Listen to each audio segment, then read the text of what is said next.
Anim na pulis ng Criminal Investigation and Detection Group o CIDG ang tinanggal sa pwesto at kinasuhan. Sinasangkot sila sa pagkawala umano ng 13 milyong piso na bahagi ng ebidensyang nasamsam ng salakay ng isang Pogo Hub sa Bataan noong isang taon. May unang balita si Emil Sumangil. 141 million pesos ang nakumpiska bilang ebidensya mula sa sinalakay na umunoy Pogo Hub sa Bagak, Bataan noong October 2024. May mga nadakip at nakuhang iba pang mga ebidensya na magpapatunay umano na nagamit ang hub sa human trafficking. Tumayong Assistant Ground Commander ng operasyon ang Noy Hepe ng PNP CIDG Anti-Organized Crime Unit na si Police Lieutenant Colonel Joey Arandia.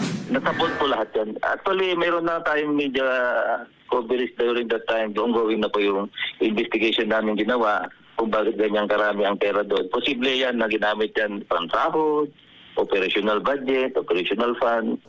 Habang dinidinig ang kaso na natili sa kustodiya ng PNP CIDG ang nasamsam na pera, makalipas ang ilang buwan, inutusan sila ng korte na ibalik ang pera sa kumpanya.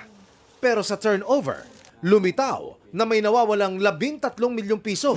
Upon opening of the evidence, out of 141 million, only 128 million was left.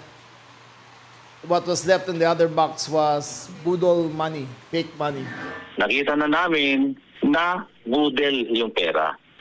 Kaya immediately after that, tinanong ko sa kanya kung sino ang kakutsaba niya. Doon niya inilahad kung sino yung mga kasama niya. Doon niya inilahad kung sino yung mga kasama niya. Yun po ang katotohanan. Hindi po ako kasama sa 13.5 na kumuha. So upon careful investigation, we have identified the culprits.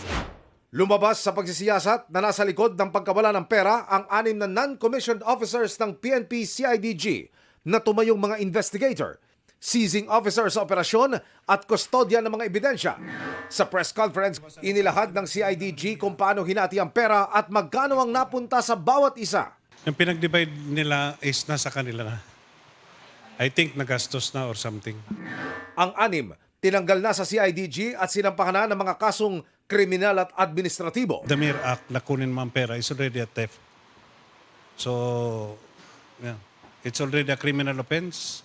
It's a violation of the oath of office as a police officer. A law was violated. That's why we are going to prosecute them. Tinanggal rin sa CIDG si Police Lieutenant Colonel Arandia na tumayong Assistant Ground Commander noon sa operasyon at evidence custodian.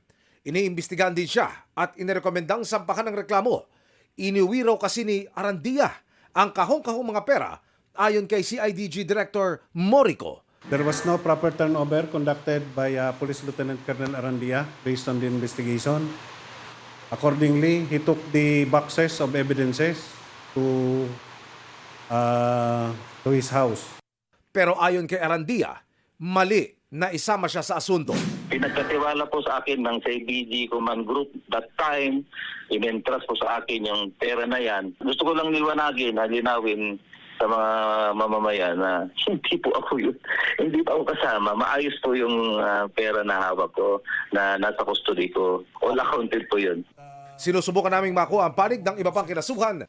Ito ang unang balita. Emil Sumangil para sa GMA Integrated News. Igan, mauna ka sa mga balita, mag-subscribe na sa GMA Integrated News sa YouTube para sa iba't ibang ulat sa ating bansa.